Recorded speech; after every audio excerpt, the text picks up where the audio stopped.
Dari segi penelitian doktor sendiri, kalau kita sama-sama melihat negara-negara Islam, OIC itu sendiri, saya kira agak keberatan lah untuk nak menjadikan dinar emas ni sebagai mekanisme di dalam pasaran global yang kita tahu kebanyakannya banyak, tetapi seolah-olah ada wujud kawalan tertentu. Bagaimana pandangan doktor? Baik, jadi kita susah sikit nak dapat dari sudut fakta kawalan ataupun quote and quote itu, tapi sebenarnya dan hakikatnya ada. Walaupun ada sebahagian yang kata itu adalah rumors, tetapi ini telah pun kita dapat lihat bagaimana kewujudan negara-negara yang merasa terancam bila mana kita tidak menggunakan mereka punya dolar ataupun mereka punya mata wang sebagai international foreign punya untuk trade. Maka jadi oleh kerana itu mereka mungkin serang secara fizikal. Mereka mungkin serang secara macam-macam jenis, Sebab itulah kebanyakan negara-negara umat Islam hari ini dipegang oleh negara-negara barat. So mereka yang kontrol semua sistem ini.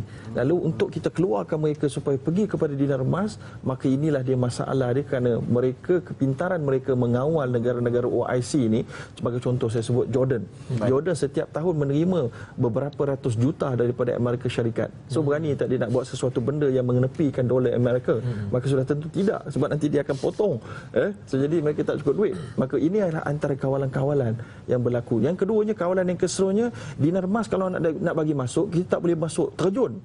Dia tak boleh terjun, dia kena gradually, beransur-ansur. Bila nak masuk beransur-ansur, maka ada sebahagian kata dalam sebuah negara kalau ada dual currency exchange ataupun bukan currency exchange, dual monetary policy, ada dua, satu dinar, satu kertas, maka dia akan menyebabkan chaos, menyebabkan masalah dalam negara tersebut.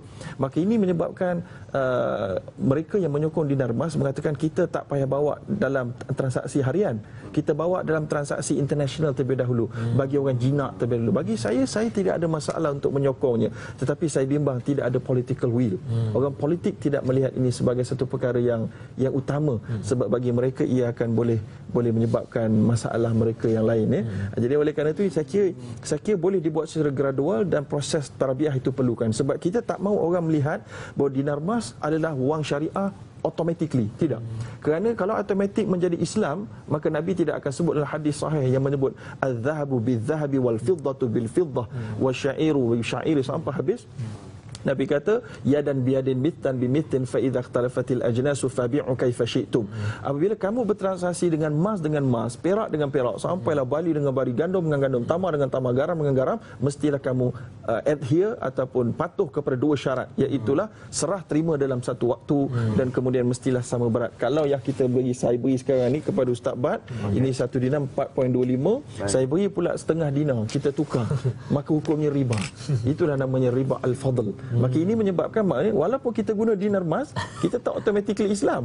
Kita boleh jadi riba juga lagi, kerana tidak ada ilmu. Kerana itulah riba itu adalah satu perkara yang berlaku bukan pada ain barang. Dia bukan macam najis yang boleh bergerak daripada A ke B. Dia adalah pada hukmi. Sebab itulah dalam pengajian usul fiqh kita ada yang sebut al-hukmu syar'i. Dia di atas orang punya action, perbuatan orang itu yang menyebabkan berlakunya haram. Maka kita tak boleh kata haram pada iPhone, haram pada cawan ini, automatically kerana dia adalah barang curi maka dia haram terus. Tidak semestinya begitu. Begitulah.